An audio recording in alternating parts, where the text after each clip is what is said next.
হরে কৃষ্ণ, রাধে রাধে, জয় পরম আরাধ্য শ্রী গুরুপাদ পদ্ম কি জয়। সুপ্রিয় ভক্তবৃন্দ, দর্শক বন্ধু, আজকের আলোচনার প্রারম্ভে সর্বাগ্রে আমি আমার নিত্য জীবনদাতা পরম আরাধ্য শ্রী গুরুপাদ পদ্মী পুনঃ পুনঃ অসংখ্য শাসন প্রণতি নিবেদন করি ও তৎপরে সকল সাধু সন্ত গুরু বৈষ্ণব শ্রীচরণের প্রণতি জ্ঞাপন করে আপনাদের সকলকেই আমি আমার আন্তরিক প্রীতি শুভেচ্ছা এবং পূজ্য পাদ পদ্মে সশ্রদ্ধ প্রণতি জানিয়ে সকলের শুভেচ্ছা শুভাশীর্বাদ প্রার্থী হয়ে আজকের আলোচনা শুরু করছি। আজকে আমরা আলোচনা করব সামনের পরপর কয়েকটি যে অনুষ্ঠান আছে সেইগুলি সম্বন্ধে কিছু কথা, অর্থাৎ অনুষ্ঠান সূচি জানিয়ে তারপরে আমরা আলোচনা করব আসন্ন একাদশী অর্থাৎ ইন্দিরা একাদশী সম্বন্ধে। এখন আমরা প্রথমে জেনে নিই যে ইন্দিরা একাদশী এটি কবে।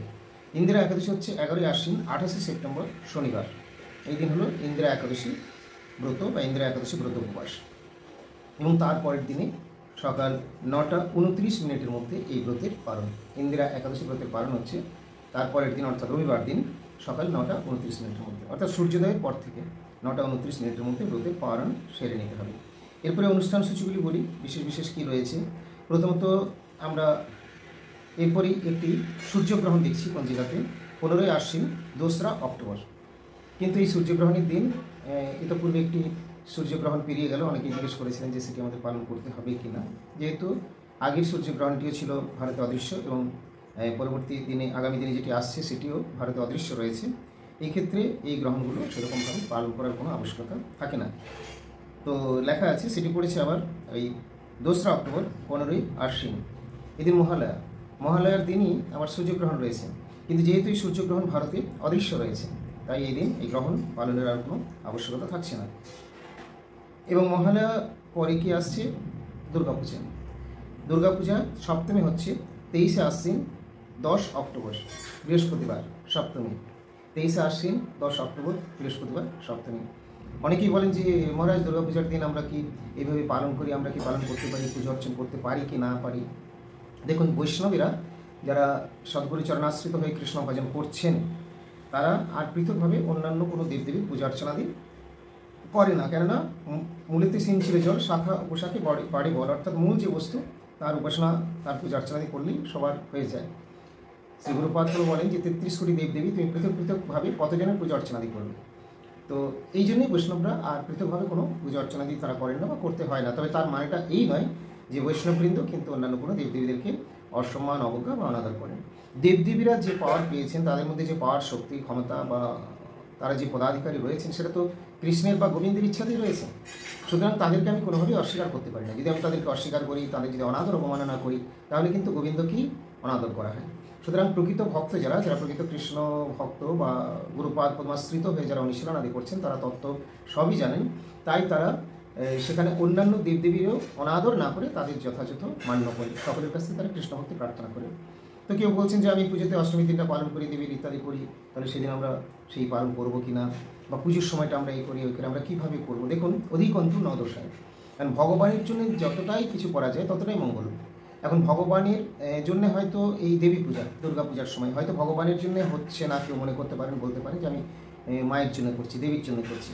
কিন্তু এই দেবীর জন্য করেও যদি এই পুজোকালীন যারা এখন এই পথে নামেননি আর কি, ভক্তির পথ বা বৈষ্ণব পথ যারা ধরেননি বা আত্মধর্মের পথে যারা অগ্রসর হননি, যারা পারমার্থিক অনুশীলনাদের মধ্যে সেরকমভাবে যুক্ত হননি, তাদের ক্ষেত্রে বলছি, তারা যদি এই পুজোর সময়টাও মায়ের পুজো বা দুর্গাদেবীর পুজো, সপ্তমী অষ্টমী নবমী প্রভৃতি রয়েছে, এইগুলো যদি তারা পুজো অর্চন মানেই তো শুদ্ধতা পবিত্রতা, তো এই সময়টা যদি তারা শুদ্ধতা পবিত্রতা এগুলো যদি রক্ষা করেন তাহলে নিশ্চয়ই দেবী আরও প্রসন্ন হবে।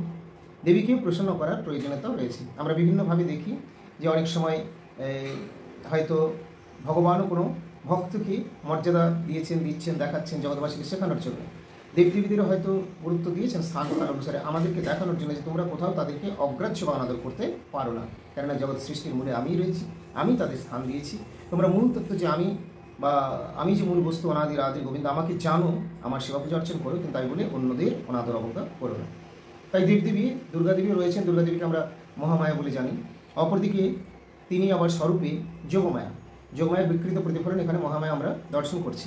তাই ভক্তের কাছে যোগমায়া হয়ে যায়, ভক্ত যোগমায়াতেই প্রভুর সেবার সাহায্য লাভ করেন, তার কাছ থেকে প্রভুর সেবায় যুক্ত করে দেন যোগমায়া। সুতরাং আমরা তার কাছেও কৃপা ভিক্ষা করি বা করতে পারি বা করব। এরপরে তিনি যোগমায়াই হন আর মহামায়াই হন, মহামায়া বা যোগমায়া যাই হন, আমাদের কাছে তিনি অবশ্যই পূজ্যা। আমরা যদি তার কাছ থেকে মহামায়ার বিষয় না চাই তাহলে তিনি আমাদের যোগমায়ার মতো জিনিস আমাদের প্রদান করবেন। তাই আমরা দুর্গা দেবীর কাছেও কি প্রার্থনা করবো, কি কৃপা ভিক্ষা করবো যে আমাকে কৃষ্ণ ভক্তি প্রদান করে। শুধু দুর্গা দেবী নয়, অন্যান্য দেবদেবী যারা রয়েছে তাদের কাছেও প্রণতি জ্ঞাপন করে কৃষ্ণ ভক্তি প্রার্থনা করবো। গোবিন্দের দাসদাসী সকলেই তারা গোবিন্দের ভক্ত, তো এই ক্ষেত্রে ভক্তদের সকলের শুভেচ্ছা, শুভদৃষ্টি, কৃপাদৃষ্টি পেলে আমাদের মঙ্গল হবে। তাই কোনো অবস্থাতেই আমরা বলছি না যে দেবদেবীদের অনাদর করতে হবে। আবার এটাও নয় যারা কৃষ্ণনিষ্ঠ, যারা একনিষ্ঠ হয়েছেন, যারা কৃষ্ণ ভক্ত, যারা মহৎ বা গুরুবানুগত্য থেকে যারা অনুশীলন করছেন, তাদের আর পৃথকভাবে আলাদা যে দেবদেবীর মূর্তি আনয়ন করতে হবে, প্রতিষ্ঠা করতে হবে, পুজো করতে হবে, এরকমটাও কিন্তু নয়। তবে নিকটে পুজো হচ্ছে, মন্দির রয়েছে, আপনি পাশ দিয়ে পেরিয়ে যাচ্ছেন বা বৈষ্ণব যাচ্ছেন, তিনি কি প্রণাম করবেন না? নিশ্চয়ই প্রণাম করবেন, এটা আমাদের করা উচিত।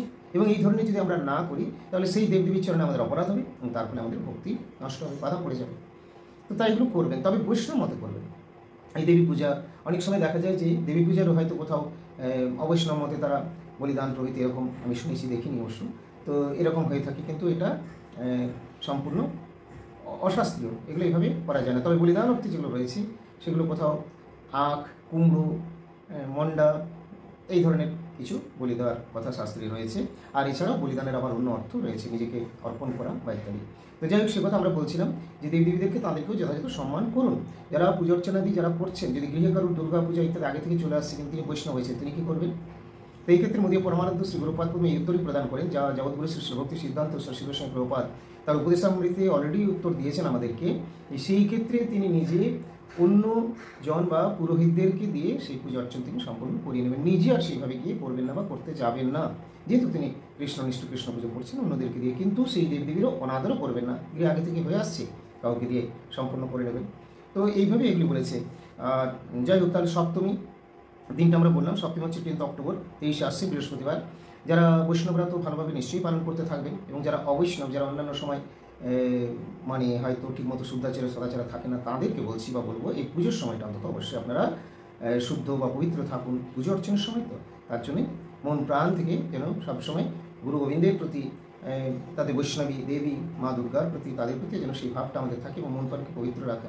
অনেক সময় আবার ধুম পড়ে যায়, পুজোর সময় হয়তো আমিষ ভক্ষণ করতে হবে, কিন্তু না, এই সময় যেমন নেশা ভাঙ ইত্যাদি কোনো কিছুই আমি বলবো করাটা উচিত নয় পুজোর বিশেষ সময়। তার জন্য এই সময় অবশ্যই আমিষাদিকে বর্জন করবেন। আমিষ তো হচ্ছে একটা পরম হিংসা, চরম হিংসা, অন্য জীবকে হত্যা করে ভক্ষণ করা। হয়তো আপনি বলবেন আমি হত্যা করিনি, আমি কিনে নিয়ে এসেছি। তো যাই হোক, সেগুলো কোনো প্রাণী হত্যা, প্রাণী বধ করা ইত্যাদি, এগুলো প্রত্যক্ষভাবে হোক বা পরোক্ষভাবে হোক। এমনকি শাস্ত্রে এটাও বলছেন, যারা বলিদান, কোনো দেবদেবীর উদ্দেশ্যে বলিদান দেওয়া হচ্ছে, যারা এগুলো দেখে তারাও অপরাধী, যারা এগুলো করে বা করায় তারাও অপরাধী, যারা এখান থেকে নিচ্ছে প্রসাদ মনে করছে তারাও অপরাধী, যারা এখানে কোনো না কোনোভাবে কিছু আনুকূল্য প্রদান করছে, আমি এই বলে দেবো, তারাও অপরাধী, যারা এই কথাগুলো শুনে পরামর্শ দেয় তারাও অপরাধী, কোনো না কোনোভাবে জড়িতের সঙ্গে অপরাধী। জীব হত্যা কী প্রকার হতে পারে? তারাও তো প্রাণী, তারাও তো মায়ের সন্তান। তো সেগুলো আমাদের ভুলভ্রান্তি কোনো কারণে চলে আসছে। যাক, সেই বিষয়ে যাচ্ছি না। আমি ভক্তদের উদ্দেশ্যে এবং যারা ভক্ত হতে চাইবেন, চাচ্ছেন, আমি তাদের উদ্দেশ্যে কিছু কথা বলছি। বাকি বিশাল জগৎ যে যেদিকে যায় সেদিকে যাবে, তাদের সম্বন্ধে আমাদের বক্তব্য কিছু নেই। তো এইভাবে সপ্তমী, অষ্টমী, নবমী পালন হয় এবং তারপরে আসছে দশমী। দশমী বিজয়া দশমী বলা হয়। এই দিনটি হচ্ছে 25 আশ্বিন, 12 অক্টোবর। এই দিন হচ্ছে শ্রী বিজয়া দশমী। বিজয়া দশমী কেন বলা হয় জগতের অধিকাংশ লোকই কিন্তু জানে না। বিজয়া দশমী ভগবান শ্রী রামচন্দ্রের বিজয় উৎসব এই দশমীতে, এবং তার অনেক মাহাত্ম্য রয়েছে। আমরা পরবর্তী আলোচনায় সুযোগ হলে পৃথকভাবে সেই কথাটা আলোচনা করবো। আজকে আলোচনা করতে গেলে বাকি যে আলোচ্য বিষয়গুলো আমরা যে কথা বলেছি সেখানে আসতে পারবো না, তাই আমি সংক্ষেপে অনুষ্ঠান সূচি আজকে বলে দিলাম। এই দিন হচ্ছে ভগবান শ্রী রামচন্দ্রের বিজয় উৎসব এবং মধ্যাচার্যের আবির্ভাব তিথি। তাই এই দিন সবাই ভগবান শ্রী রামচন্দ্রের উদ্দেশ্য বিশেষভাবে এই দিনটি পালন করবেন। বর্তমান দিনে আমাদের তো সবাই ভুলেই গিয়েছে, শুধু বিজয়া তারা শুধু প্রণাম করতে বেরিয়ে যায়, আর মনের মতো তারা খাওয়ান দান করে, যে যাকে পারে তাকে সেইভাবে খাওয়ায় ইত্যাদি করে হইহুল্লোড় হয়ে যায়। কিন্তু এগুলো ঠিক নয়। বিজয় উৎসব, এই বিজয় উৎসবটা কী সেই বিষয়ে পরবর্তী পৃথক প্রশ্নে আমরা আরও ভালোভাবে সুন্দরভাবে আলোচনা করব। ভগবান শ্রী রামচন্দ্র বানর সেনার মুখে সংবাদ পেয়েছিলেন যে আমি সীতাকে দেখেছি। এই বার্তা পেয়েই বিজয় উৎসব করে রামচন্দ্র যাত্রা শুরু করেছিলেন, এবং এই দিনে যাত্রা করলে সফলকামী হয়। তার মাহাত্ম্য রয়েছে অনেক কিছু। তো ভগবান শ্রী রামচন্দ্র হয়েও তিনি দেখিয়েছিলেন আবার পুনরায়। এই জন্য আজকেও চলে আসছে এই বিজয়ার দিন, সবাই খুব ভালোভাবে পালন করে, কিন্তু মূল ঘটনাটা তারা ভুলে গেছে। মূল যে লীলার যে কারণ বা কিছু শিক্ষা, এগুলো তারা ভুলে গেছে। এখন শুধু কী দাঁড় করেছে, আজকের দিনে যা করবো তাই আমার যাত্রা হয়ে থাকবে, তাই আমি খাওয়ান দাওয়ার ব্যাপারে এই খাই ওই খাই, আত্মীয়স্বজনকে এই খাওয়াই, কেউ তো খুব কিছু অনেক কিছু করে, আমি সাথে ভক্ষণ করাচ্ছে, দান করছে, মনে করছে বিরাট কিছু করলাম, কিন্তু না, এরকম বিচার নেই। ভগবান শ্রীরামচন্দ্রের কথা স্মরণ করে বিজয় উৎসব পালন করুন, ভগবানের আশীর্বাদ নিন। এক কথায় পুজোর আগে ষষ্ঠীর দিন বলে, এদিন থেকেই শুদ্ধতা পবিত্রতা বজায় রাখুন। বিজয়া দশমী দিন তো অবশ্যই রাখবেন। আর ভক্তরা তো শুধু এই কটা দিন নয়, তারা সারা জীবনের জন্যই এইভাবে থাকে এবং প্রভুর দর্শন করে চলেন। তো এইগুলো বিজয়া দশমী। এবং তারপরের দিন হচ্ছে একাদশী। বিজয়া দশমীর পরে হচ্ছে একাদশী, এটাকে বলা হচ্ছে পাশাঙ্কুশা একাদশী। বা যারা একাদশী থেকে যারা ব্রত আরম্ভ করবেন তারা এই একাদশী থেকে ব্রত আরম্ভ করে থাকেন। কার্তিক ব্রত আরম্ভের 3টি বিধান রয়েছে, সেই অনুসারে তারা ব্রত আরম্ভ করেন বিভিন্ন সময় থেকে, কেউ একাদশী থেকে, কেউ পূর্ণিমা থেকে। তো এইভাবে সেই বিষয়ে আমরা পরবর্তী সময় সুযোগ মতো আলোচনা করব। তো এটি হলো একটি ব্রত আরম্ভের দিন। যাই হোক, এই একাদশী এবং একাদশীর পরের দিন 28শে আশ্বিন 15ই অক্টোবর মঙ্গলবার, এই দিন হচ্ছে একাদশীর ব্রতের পারণ। তাহলে সোমবার দিন একাদশী হলো পাশাঙ্কুশা একাদশী, মঙ্গলবার হচ্ছে একাদশী ব্রতের পারণ 9টা 28 মিনিটের মধ্যে। এখন থেকে মনে থাকবে না, আবার জানিয়ে দেবো, তবু আজকে সংক্ষিপ্ত অনুষ্ঠান সূচি আমি বলে গেলাম। এবং তার পরের দিনে অর্থাৎ বুধবার দিন হচ্ছে, বুধবার দিন বাদ দিয়ে বৃহস্পতিবার দিন হচ্ছে কার্তিক ব্রত বা রাস পূর্ণিমা থেকে যারা ব্রত আরম্ভ করেন তাদের কিন্তু এই দিন থেকে, এই পূর্ণিমা থেকে যারা ব্রতটি আরম্ভ করেন, রাস পূর্ণিমায় গিয়ে সেই ব্রত শেষ হবে, তাদের এই দিন থেকে ব্রতটা আরম্ভ হচ্ছে। তো তারিখটা আরেকবার বলে দিই ভালোভাবে, যে একাদশী হচ্ছে আপনার 14ই অক্টোবর সোমবার, এবং পরের দিন 28শে আশ্বিন 15ই অক্টোবর মঙ্গলবার। এই দিন হচ্ছে দ্বাদশী বা একাদশীর পারণ 9টা 28 মিনিটের মধ্যে মঙ্গলবার। এই দিন আমাদের রায়পুর মঠের উৎসব, মানে বিজয় প্রণাম, গুরু প্রণাম জানাতে যারা আসেন তারা এই দিন আসেন বা আসবেন। সেটি হলো 28শে আশ্বিন 15ই অক্টোবর মঙ্গলবার, অর্থাৎ এই একাদশীর পরের দিনে দ্বাদশীর দিনে রায়পুর মঠের উৎসব হয়। ত্রয়োদশীতে হয়ে থাকে, কিন্তু এখানে এইভাবে আর কি, যেহেতু পূর্বের দিনে একাদশী হতো কিন্তু বৃদ্ধা হয়েছে, তাই ওই দিন মেকআপ হয়ে এসে এই জন্যে পরের দিনে, অর্থাৎ এই একাদশীর পরের দিনে দ্বাদশীর দিনে আমাদের এই উৎসবটি হচ্ছে রায়পুরে। সেটি পড়ছে মঙ্গলবার দিন 28শে আশ্বিন 15ই অক্টোবর। একাদশীর পরের দিনে এবারে উৎসবটি হবে রায়পুরে, যেটাকে ত্রয়োদশীর উৎসব বলা হয়। এটি রায়পুরের উৎসব, সবাই গুরু প্রণাম বা বিজয় প্রণাম জানাতে আসেন। এবং তারপরের দিন হচ্ছে বুধবার 29শে আশ্বিন 16ই অক্টোবর বুধবার। এই দিন আমাদের মঠের আর সেরকম কোনো কিছু থাকছে না, কিন্তু তারপরের দিন বৃহস্পতিবার দিন হচ্ছে শ্রীকৃষ্ণের শারদীয়া রাসযাত্রা। শ্রীকৃষ্ণের শারদীয়া রাসযাত্রা, এবং এই দিন পূর্ণমাসারম্ভ পক্ষে কার্তিক ব্রত বা নিয়ম সেবা ব্রত আরম্ভ। এই দিন থেকে আমাদের ব্রত আরম্ভ হয়। আমরা সকাল সকাল পৌরকর্ম থেকে সেরে নিই, তারপরে ব্রত আরম্ভ করি। কীভাবে ব্রত আরম্ভ করবেন না করবেন এই বিষয়ে আমরা পরবর্তী সময় আপনাদেরকে আবার জানানো। তো এইটি হলো 17ই অক্টোবর 30শে আশ্বিন বৃহস্পতিবার শারদীয়া রাসযাত্রা। এই দিন থেকে আমাদের কার্তিক ব্রত আরম্ভ হচ্ছে এবং ব্রতটি শেষ হবে একেবারে, তারিখটা এখানে বলে দিই, ব্রত শেষ হচ্ছে 29শে কার্তিক 15ই নভেম্বর শুক্রবার। চাতুর্মাস্য ব্রত, নিয়ম সেবা, যারা চাতুর্মাস্য করে থাকে নিয়ম সেবা ইত্যাদি যা কিছু সমস্ত এই রাস পূর্ণিমার দিন, এই দিন হচ্ছে ব্রত শেষ। এইটি হচ্ছে শ্রীকৃষ্ণের রাস পূর্ণিমা রাসযাত্রা। তো এই আমরা মোটামুটি কয়েকটি কথা বললাম। এরপরে ভেবেছিলাম যে ইন্দিরা একাদশীর সম্বন্ধে আবার কিছু আলোচনা করব। তো যাই হোক, ইন্দিরা একাদশীর সম্বন্ধে, এই ইন্দিরা একাদশীর মাহাত্ম্য কী বা কিছু, এই সম্বন্ধে আমরা পরবর্তী সময়ে আবার সুযোগ মতো আলোচনা করব। তবে তার আগে কয়েকটি কথা এখন আপনাদের বলি, যেহেতু আজকে ইন্দিরা একাদশী সম্বন্ধে কিছু বলার কথা আমি বলেছি আগে। মহারাজ যুধিষ্ঠির বললেন, হে মধুসূদন, আশ্বিন মাসের কৃষ্ণপক্ষিয়া একাদশী কী তা কৃপাপূর্বক বর্ণনা করুন। শ্রীকৃষ্ণ বললেন, হে রাজন, আশ্বিন মাসের একাদশী ইন্দিরা নামে প্রসিদ্ধা। এই ব্রত প্রভাবে মহাপাপ বিনষ্ট হয়। এমনকি কর্মবিপাকে নিম্ন যিনি লাভ করেছেন এরূপ পূর্বপুরুষগণেরও উত্তমা গতি লাভ হয়ে থাকে। এর মাহাত্ম্য শ্রবণ মাত্রই সাম বেদ বিহিত যজ্ঞফল প্রাপ্ত হয়ে যায়। সাম বেদ বিহিত যজ্ঞফল প্রাপ্ত হয়ে যায়। এত মাহাত্ম্য শ্রবণ করলে, মানে আমরা যে শ্রবণ করছি তাতেও কিন্তু অপার করুণা কৃপা লাভ হবে। হে রাজন, মাহিষ্মতি দেশে ইন্দ্রসেন নামক এক রাজা ছিলেন। ইন্দ্রসেন নামক রাজার কথা এখানে বলছেন। তিনি খুব দান ধ্যান করতেন, ধর্মানুষ্ঠান করতেন, সবই করতেন। তো সেই ভক্তিপরায়ণ রাজা সর্বদা গোবিন্দ নামে তিনি মনোনিবেশ করতেন, গোবিন্দ নামে তিনি তন্ময় হয়ে থাকতেন। একদিন তার কাছে এসে নারদমুনি এসে উপস্থিত হয়েছেন। একদিন রাজা শায়িত আছেন, এমন সময় দেবর্ষি নারদ স্বর্গ থেকে অবতরণ করে তার নিকট উপস্থিত হলেন। তার দর্শনে রাজা অত্যন্ত উল্লসিত হলেন, তাকে প্রণতি জ্ঞাপন করলেন এবং মুনিবরকে জানতে চাইলেন যে, হে মুনিবর, আপনি কী কারণে আপনার শুভাগমন কৃপাপূর্বক আমাকে বলুন। যখন জানতে চাইলেন, দেবর্ষি নারদ বললেন, হে নৃপশ্রেষ্ঠ, অতি বিস্ময়কর এক ঘটনা তোমায় বলবো, শ্রবণ করুন। একসময় আমি যমলোকে উপস্থিত হয়েছিলাম। সেখানে যমরাজ সবাই দর্শন করলাম।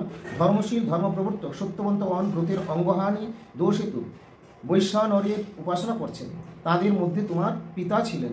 হে রাজন, তিনি আমাকে যে বাক্যগুলি বললেন, তার পিতা, এই যে রাজার সঙ্গে কথা বলছেন রাজা ইন্দ্রসেন, তার পিতাকে নারদমুনি বলছেন, তোমার পিতাকে আমি দেখলাম কোথায়, জমলোকে।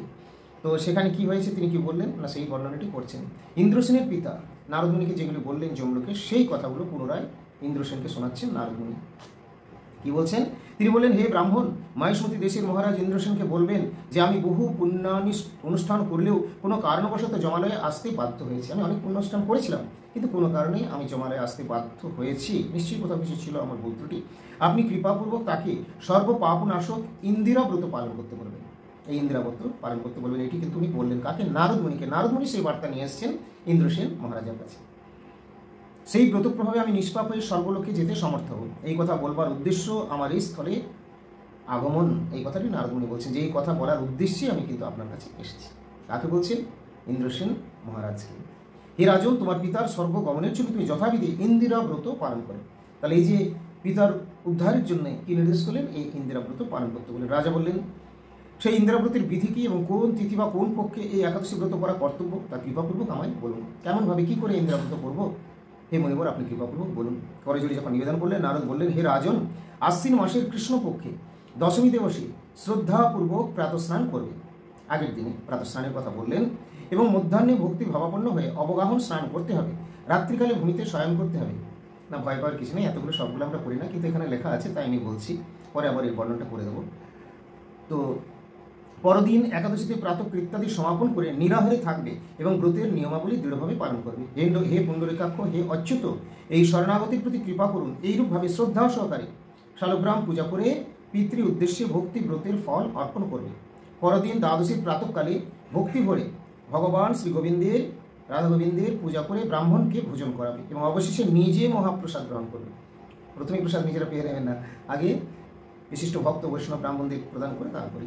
হে রাজন, বিধিপূর্বক শ্রীহরি ও ভক্তগণের অর্চন করলে তোমার পিতৃবর্গ যম সান্নিধ্য থেকে মুক্তি লাভ করে সত্তর বৈকুণ্ঠে গমন করবেন। তাই আমাদেরও জানি না কে কোথায় রয়েছে, পূর্বপুরুষরা, তাদেরই কিন্তু উদ্ধার হয়ে যাবে যদি এই ব্রতাদি আমরাও সেভাবে পালন করি, এবং নিজেদের মঙ্গল কল্যাণ তো হবেই। দেবর্ষি নারদ রাজাকে এই উপদেশ করে অন্তর্হিত হলেন। রাজা ইন্দ্রসেন দেবর্ষির উপদেশ অনুসারে যথাবিধি পুত্র পরিজন সহ ভক্তি সহকারে এই ইন্দ্রাব্রতের অনুষ্ঠান করলেন। সেই সময় দেবলোক হতে পুষ্পবৃষ্টি হতে লাগলো এবং তার পিতাও বিষ্ণুকে গমন করলেন। রাজর্ষি ইন্দ্রসেনও পশ্চাৎ নিজ পুত্রের নিকট রাজ্য সমর্পণ করে স্বয়ং বিষ্ণুলোকে গমন করেছিলেন। আমাদের সকলেরই তাহলে মঙ্গল হবে। সুতরাং অবশ্যই এই ইন্দিরা একাদশী ব্রত পালন করবেন।